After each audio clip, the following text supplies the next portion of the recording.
During your Senate confirmation hearings, you repeatedly denied having any involvement as a private citizen in the firing of FBI officials who engaged in the prosecution against January 6 insurrectionists, the violent rioters who beat and killed Capitol police officers, and whom you referred to as political prisoners. Since then, multiple whistleblowers have come forward, and we know that you likely committed perjury. At the same hearing, you claimed you were not familiar with Stu Peters, an anti-Semitic Holocaust denier, despite the fact that you appeared on Mr. Peters' podcast 8 separate times. 8 times, and you claimed not to recall. Mr. Patel, my second question is, should we worry more about your memory or your veracity? I've been looking at the president's 120-word FBI budget request, the so-called skinny, I'll call it Ozempic request, that states that, quote, the undoing of the weaponization of the FBI is one of the administration's top priorities. The weaponization of the FBI is something that deeply concerns me. It should concern all of us. And yet, since taking office, President Trump has been on a revenge tour. He has targeted individuals, universities, law firms, with executive orders to cut them out or to make them come under his will. He has used ICE to disappear U.S. citizens without due process, and he's fully ignored a unanimous Supreme Court order, and then over the weekend wasn't sure if he was obligated to uphold the Constitution of the United States. In your book, your recent book, Government Gangsters, you include an appendix with a list of names that people have referred to as an enemies list. Now, I know you will claim it's just an appendix, not an enemies list. So let's focus on how the president sees it, on what the president calls it. And you proudly display his quote on the front cover of your book. The president calls this a brilliant roadmap, a blueprint. And I have not even raised your storied children's book, The Plot Against the King. It concerns me how many people from this blueprint have been targeted with executive orders and FBI investigations. The FBI cannot be weaponized, and under your leadership, it has been nothing but a weapon alongside the president to go after the president's perceived opponents, to stifle dissent and free speech. A few weeks ago, as we saw through a social media post that you quickly deleted, the FBI arrested a judge in Wisconsin for correctly asking ICE officials if they had a judicial warrant instead of an administrative warrant, which they did not have.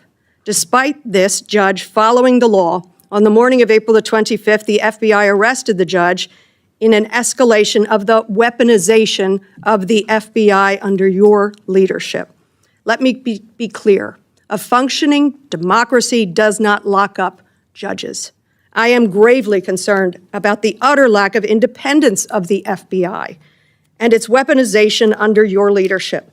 I am concerned that the president is using this book, your book, as a blueprint, as he has said. It's a blueprint for revenge. And I am concerned that your eagerness, a childlike giddiness to carry out the president's revenge tour, you've shown yourself to be unserious in your statements before you were sworn in and some after. You've shown yourself unfit to lead this important agency. I was an impeachment manager for President Trump's second impeachment. It was a sad, solemn duty. And so I wanted to ask you about that. Mr. Patel, as you and the president continue to weaponize and investigate his perceived enemies, as you follow this blueprint, when can I, a former impeachment manager, expect the FBI at my door? Ma'am, you want to know who was targeted by a weaponized FBI? Me. You want to know how and why? Well, you want to know what I'm doing to fix it? Let me move on. Well, you should read the book because there's no enemies list on that book. So there are people that violated their constitutional obligations and their duties to the American people. That's good. And they were rightly called out. And you should give that book to every one of your constituents so they can read about it. I won't be doing that. That's their loss. During your Senate confirmation hearings, you repeatedly denied having any involvement as a private citizen in the firing of FBI officials who engaged in the prosecution against January 6 insurrectionists, the violent rioters who beat and killed Capitol police officers, and whom you referred to as political prisoners. Since then, multiple whistleblowers have come forward, and we know that you likely committed perjury. At the same hearing, you claimed you were not familiar with Stu Peters, and anti-Semitic Holocaust denier, despite the fact that you appeared on Mr. Peters' podcast 8 separate times. 8 times, and you claimed not to recall. Mr. Patel, my second question is, should we worry more about your memory or your veracity? We should worry more about your lack of candor. You're accusing me of committing perjury. Tell the American people how I broke the law and committed a felony. Have the audacity to actually put the facts forward instead of lying for political banter so you can have a 20-second donation hit. The answer is both. I believe that the answer is you're failing, not me. I reclaim my time. Go ahead.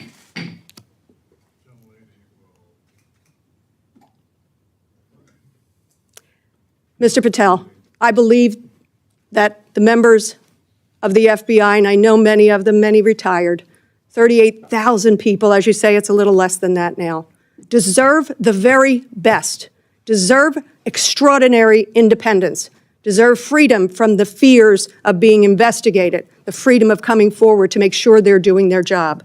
And I'll end with this, that I think it's interesting that in your proposal today, you find yourself at a gulf of difference between you and the president.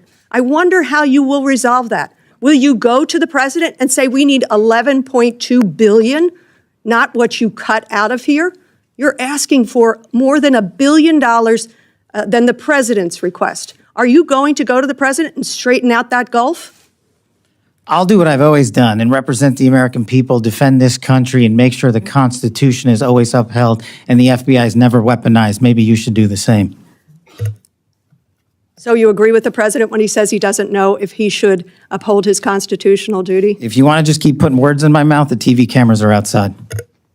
I thank you. I yield back. Again, this is an unserious moment, sadly, for the FBI. I yield back. More so for you. Mr. Strong. What you just saw wasn't a routine oversight hearing. It was a stress test for whether our institutions, especially the FBI, serve the public or serve a politician. When Congresswoman Madeleine Dean pressed Kash Patel, she wasn't just arguing over a line item or a soundbite. She was drawing a bright line between democratic governance and a revenge government. Let's slow this down and unpack it. Dean began by focusing on a simple but powerful point. When leaders talk about undoing the weaponization of the FBI, it sounds noble. No one wants politicized law enforcement. But in the same breath, Donald Trump and his allies are openly promising to use federal power to punish their critics, intimidate the press, and bend independent agencies to their will. That's not de-weaponizing, that's re-weaponizing in one man's image, and that contradiction is the heart of this hearing. One thread Dean tugged on is crucial but often misunderstood: the difference between lawful enforcement and politicized enforcement. Take the example she raised of a judge who asked ICE agents for a judicial warrant, not just an administrative one. That distinction matters. An administrative warrant is signed by a DHS official. A judicial warrant is signed by a neutral judge based on probable cause. Our Fourth Amendment tradition exists precisely to prevent the government from detaining people on the say-so of the executive alone. When the system works, independent judges check executive power. When it's warped, those who insist on that check are treated as obstacles, even suspects. So when a judge is punished for asking for judicial process, it doesn't just chill one courtroom, it chills the rule of law.